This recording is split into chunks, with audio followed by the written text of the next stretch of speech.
O filho 4 de Jair Bolsonaro, Jair Renan, foi alvo de operação da Polícia Civil do Distrito Federal na manhã desta quinta-feira. A corporação investiga um grupo por suposta lavagem de dinheiro e estelionato, além de falsificação de documentos e sonegação fiscal. Jair Renan foi alvo de mandado de busca e apreensão em Brasília, em uma cidade de Santa Catarina, Balneário Camboriú, salvo engano.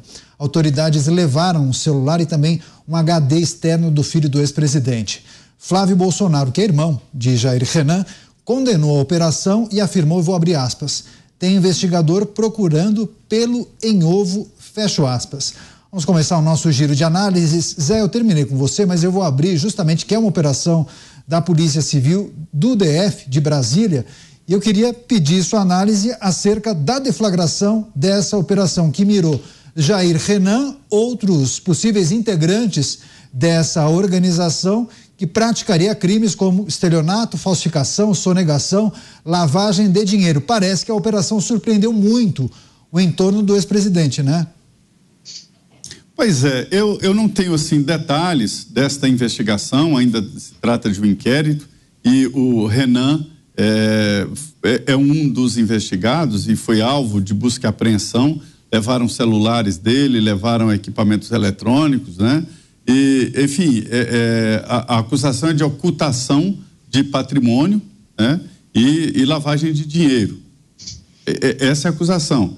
Mas já existem ali alguns querendo ligar o Renan, o filho 04, né, chamado 04 de Jair Bolsonaro, àquela história antiga das joias, de que ele teria participação, recepção de presentes do então presidente da República, mas essa linha não está comprovada. Então, eu não tenho muitas informações e acho que tem que investigar, né? É um momento em que os depoimentos de Jair Bolsonaro não servirão como vergonha, não servirão como um constrangimento, mas como uma prova de que ele foi lá se defender. E guerreiro é assim, quando se volta de uma batalha, tem orgulho de dizer, olha, essa cicatriz aqui foi um tiro que eu levei, essa cicatriz aqui foi uma baioneta, sobrevivi, fui lá, lutei e sobrevivi. Então serão cicatrizes que todos se orgulharão de ter, porque foi uma cicatriz adquirida no calor da luta, da batalha. E espero que seja assim, que essas investigações sejam feitas assim. A novidade que eu queria trazer é que hoje eu vi no Congresso Nacional um debate do grupo de aliados do ex-presidente Jair Bolsonaro avaliando as repercussões políticas disso. Não é só o ex-presidente Jair Bolsonaro que está sob esse foco de investigação, mas a primeira-dama, Michele Bolsonaro, os filhos e os aliados de Jair Bolsonaro. Então já existe uma avaliação política de como isso vai se dar e de qual será a repercussão nas próximas eleições. Perguntei para dirigentes do PL que diz o seguinte, que o PL continua apostando no Jair Bolsonaro. Pois é, mas é um cerco quase simultâneo aos familiares de Jair Bolsonaro. Chamou atenção, inclusive, essa fala do senador Flávio Bolsonaro, que disse o seguinte, não há razão para ter suspeitas de Jair Renan, já que ele não tem onde cair morto. Falas do senador Jair Bolsonaro. Agora, a gente volta, né, Beraldo, aquela história que muitos parlamentares apontam e até alguns juristas.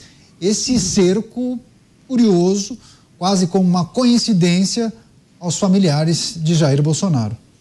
Mas olha, familiares e aliados, né? Assim, isso aí hoje em dia já faz parte do jogo político brasileiro. Né? Quem é derrotado, sobretudo nesse ambiente de polarização que se criou, desde lá de trás, em todas as manifestações feitas contra a Dilma, contra o Lula, os escândalos de corrupção, foi se formando ali um clima até que Dilma sofreu impeachment, a Operação Lava Jato avançou e aí foi investigado o Lula, Lulinha, todo mundo, até o cachorro foi investigado. Porque é assim que funciona. Parece que existe um sinal que é dado para setores ali das forças de investigação, do judiciário e tal, que acham que fazendo isso vão agradar o poder que está, né, quem está no poder naquele momento e com isso se beneficiar com promoções, indicações, transferências, enfim, tem uma série de elementos ali que o poder pode ajudar ou atrapalhar aquelas pessoas que estão na estrutura do Estado. Neste caso, eu acho que já é quase natural a gente esperar que tudo será feito contra quem foi derrotado nas últimas eleições. Sobretudo que a gente atingiu um nível de polarização política tão grande em 2022 que essas consequências fossem esperadas. Agora, faz sentido? Muita coisa faz sentido, outras coisas não fazem sentido. Muitas coisas que fazem sentido estão sendo exploradas de tal forma a aumentar a sua repercussão, aumentar o seu peso, claramente tendo uma exploração, até por parte da imprensa, para ter algum tipo de direcionamento político.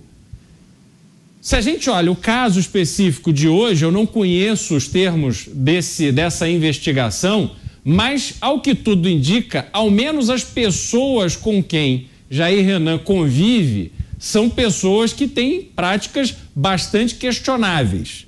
Se assim for comprovado, eu preciso lembrar que a gente tem que tratar a presidência da República com o máximo respeito. Isso não é só o presidente da República, são todos no seu entorno. Não dá para dizer assim, a gente lembra as cenas da casa em que Jair Renan morava com a mãe, as festas que dava, parecia que estava tudo indo muito bem ali. Não dá para dizer agora que não tem onde cair morto, porque até então caía não morto, mas dormia numa bela mansão em área nobre de Brasília. Então também vamos com calma para a gente não cruzar aqui determinadas linhas da razoabilidade, né? E aí, quando eu vejo essas coisas envolvendo parentes de presidentes, e isso, enfim, vários aí dos últimos tiveram esse caso, eu sempre me lembro da passagem com o irmão do Marechal Castelo Branco, o primeiro presidente militar que tivemos depois da implantação do regime militar em 1964. O irmão do presidente era funcionário da Receita Federal. Muita gente deve conhecer essa história. E aí atuou ali para que houvesse algumas melhorias que eram devidas à carreira dos funcionários da Receita Federal, e em agradecimento a essa ajuda que receberam na militância pelos direitos da categoria, os colegas do irmão do presidente fizeram uma vaquinha e compraram um carro para ele e deram um carro para o irmão do presidente. Quando o presidente soube, falou para o irmão que era para devolver imediatamente. E o irmão argumentou: olha, se eu devolver o carro, vou ficar desmoralizado lá dentro com os meus colegas.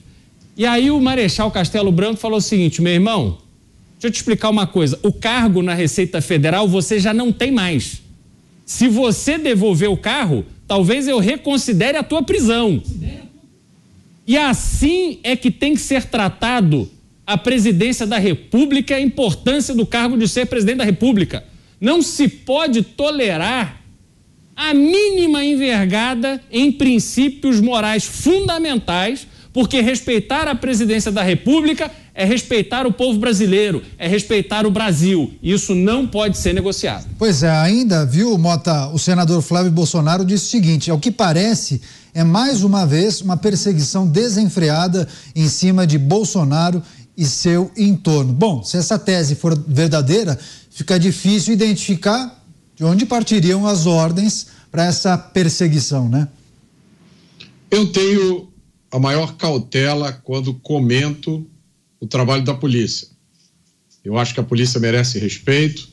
Existe uma tentativa, como eu sempre falei e está no meu livro, de destruição. Neste caso é a Polícia Civil daqui, viu, Mota? Não, Polícia Civil. Eu sei, Polícia Civil. Eu tenho respeito por todas as polícias, pela Polícia Civil, Militar, pela Polícia Federal. Durante muito tempo eu assisti, e eu documento isso no meu livro, né, a demonização do trabalho policial. A mídia, boa parte da mídia já começa noticiando, já começa dando a notícia, colocando o policial sob uma perspectiva ruim. E uma outra forma de prejudicar a polícia é fazer uso político da polícia, né? Talvez seja o modo mais perverso, porque quebra uma relação de confiança entre o cidadão e aqueles que deveriam protegê-lo. Por isso eu tenho muito cuidado ao comentar essa notícia. Eu também não sei maiores detalhes. O que eu sei, que eu vi na reportagem, é que algumas pessoas estão sendo investigadas por ter usado pessoas jurídicas como laranjas. Se isso for verdade, é lógico que essas pessoas têm que ser punidas, porque a gente não pode permitir que ninguém use laranja, não é mesmo? Já imaginou se essa moda pega e os políticos começam a usar laranjas para esconder riqueza, para esconder propriedades, dizer que as coisas não são minhas, é de outra pessoa aqui. É lógico que a gente não pode aceitar isso.